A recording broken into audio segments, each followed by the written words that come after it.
Vice, kararating nyo lang ho. Sabi ni Rani from the airport, dumiretso na po kayo ng Sangguniang Palunsod. Pero how does it feel na mukhang nawala lang ho kayo ng konting sandali, malaking pagbabago ang nangyari sa Sangguniang Palunsod? Pakiramdam ko nga parang hindi ko maintindihan kasi actually... Meron pa po ba kayo upuan? Meron pa naman, di pa naman nabenta kayo naman. Kung nga yung ako yung nagtataka nga kung paano nangyari yun. Dahil biglahan, ako nga in fact from the airport, diretso na ako for the regular session. Pero ang pumasok lang po kahapon ay si Councilor Maybelline Fernandez, Alfie, at si Councilor Jixin. Doon sa mga kasama ninyo sa partido at sa grupo na nag-attend ng special session, wala ni isa ang dumating? Wala po wala akong dumating. Baka ina-anticipate po nila na sila ang lahat sasagot ng mga tanong ninyo kung bakit. Malaking bakit yun, di ba? Malaking bakit nga po. Is this the first time, Vice, na halos sabay-sabay, hindi nakadalo? Yung mga councilors? Well, more or less, hindi naman first time, pero right after kasing special session, nagtataka ako nakapag-attend sila ng special session.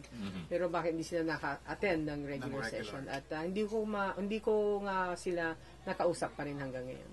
Do you think, Vice, ito ay pagsisimulan ng pagkakawatak-watak ninyo? Hindi ko naman nakikita kasi alam nyo, itong mga majority councilors na ito, alam nyo naman since umupo kami, itong bagong administration, they're very supportive. Hindi ko sinasabi sa akin kundi sa taong bayan For the past 2 budget hearings, parating pinag-uusapan, parating dinidiscuss, tinatanong kung saan gagastusin ang pundo ng bayan. So, nabigla lang ako kung bakit ganun. Baka naman, pakiramdam ko, may maling kwan lang siguro, na mislead lang po o na misguided lang ang ating mga majority councilors. Yan ang pakiramdam ko. May mga instances, Vice, na may usap-usapan ang members ng council na maaaring sinisikreto sa kanilang mga sarili na hindi umaabot sa inyo. May mga pagkakataon na usapan nila, nag-a-agree sila, pero maaaring hindi kayo isali. Doon sa mga nag-attend ng regular session kahapon, meron ba silang nabanggit or something na gustong i-insinuate kung ano ang malaking reason ng pagpasok nila o pagsama nila sa special session, yung lima? Wala pa kasi in fact, itong pinag-usapan natin na mag-adore property, at itong Kalasyaw property nga wala akong kaalam-alam talaga Anong Kalasyaw property yun? Kasi ang sinama nila na authority na binigay kay Mayor ay aside from the mag-adore property, yung Kalasyaw property na binili ni Mayor Fernandez noon supposed to be para sa housing project ng mga empleyado natin ng siyudad ng Dagupan. Ilang hectares po yan? Sa totoo lang hanggang ngayon ako hindi ko rin alam. So kailangan kong kausapin po. Kaya nga ang ginawa ko nung Lunes, kasama ang ating mga ibang konsehal, nag-imbita na lang ho kami ng Commission on Audit, nag-imbita ho kami ng BIR, Bureau of Internal Revenue, nag-imbita ho tayo ng City Engineering Office, at siguro isang bangko siguro na private or government, upang malaman lang in aid of legislation kung paano mag-determine ng tamang presyo. Alam mo, Nikki, kung bakit ko nasabi yun at bakit kami nag-imbita, kasi last year, siguro sometimes in May, totoo nga, may sulat ho sa amin si Mayor upang humingi ng isang authority na ibigay sa kanya upang ibenta yung mag-adore. Dahil nga nasabi nga sa authority na yung sa kanilang offer ay ang pinakamaganda. Pero nung ito ay pinag-usapan naman namin, hindi naman namin ito inupuan na gaya ng iniisip nila. Pinag-usapan ho namin ito, 68 million pesos, ngunit ang magbabayad po ng capital gain tax, ang magbabayad po ng documentary stamps at yung komisyon ng ahente sa Arbros Realty po. Pag kinenta po nyo lahat, ay aabot lang ho ng 50 million pesos. So, binili ho ng syudad yan ng 50 million pesos upang magpatayo ng isang city hall. Siyempre, binenta ho sa atin ng national government ng mura dahil sa alam nila makakatulong po sa local government for the city hall. Ngunit yan po ay hindi natuloy. At nung hindi ho kami nag-akto nito, dahil sabi nga namin, sabi ko nga sa mga councilors na napakamura po, ay sumulat ulit si Mayor Lim na umatras na daw si Albros dahil hindi namin inaksyonan.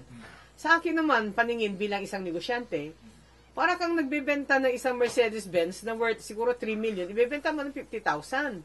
So, anong concern ko kung umatras man yung buyer? Okay lang yon. After ilang buwan, ay nagsulat ulit ang mayor na meron naman interesado sa 75 million. Okay.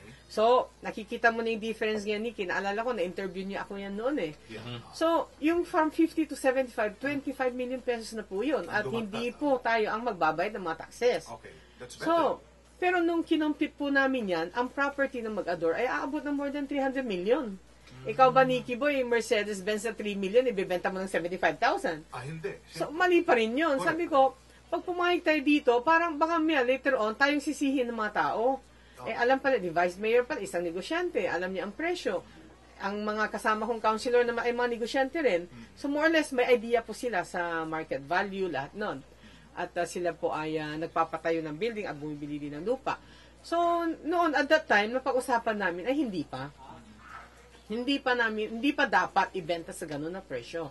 So, nabigla na lang ako, Nikki Boy. Pag alis ko, biglang may authority na. At alam ko ni Mayor na nagsulat ho ako sa kanya for the leave dahil kailangan kong pumunta ng US sa San Francisco to accept the award na ibibigay sa atin ng ating mga kababayan doon. At alam niya rin po na pagka-accept ko ng award, ay uwi ako agad. Ano pong award yun, Vice? Yung Dadayo Award, yung mga accomplishments po ng isang Dagupeño, mayroon hong mga sinet din sila ho na yung mga parameters din kung sino dapat piliin.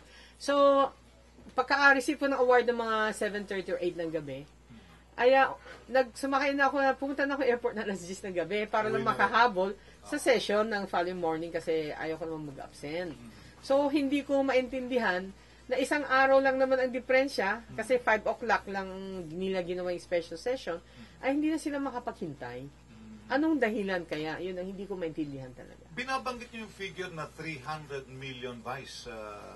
Pina-assess niyo ba yung property na ganun ang halaga talaga? Well, nagtanong po tayo. Well, ang market value, ang masasabi ko po, ang ating zonal valuation para sa lugar na yon ay umabot po ng mga 24,000 siguro, more or less. Pero alam mo naman, Nikki Boy, iba ang zonal valuation sa market value. Correct. Yung position ng yung location, kung yan ay prime property or hindi. At syempre, yung building po, ay matibay pong building na yan. Actually, naka-pile drive po yan. So, pag computein mo yan, nakakabot more or less ng ganun. Ng 300 million. Oo.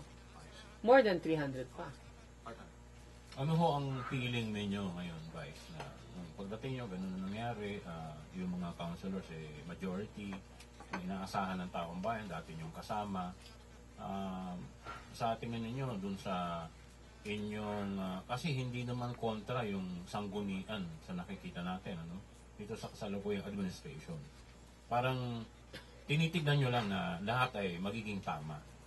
Ngayon, sa inyo bang feeling, parang mag-isa na lang kayo kung sakali? May pag-asa pa ba? Hindi naman. Andiyan pa naman sila, Councilor Alfie, Councilor Maybelline, Councilor Jigs. At naniniwala nga ako, gaya na sabi ko kanina, baka na-mislead lang po ang ating mga majority councilors. Kasi ever since for the past 2 years, nakasama ko po sila. Very objective po sila sa desisyon. Pinag-aaralan po nila lahat. So ito, palagay ko, baka mayroon isang tao lang dyan na misguided lang po ang ating mga councilors.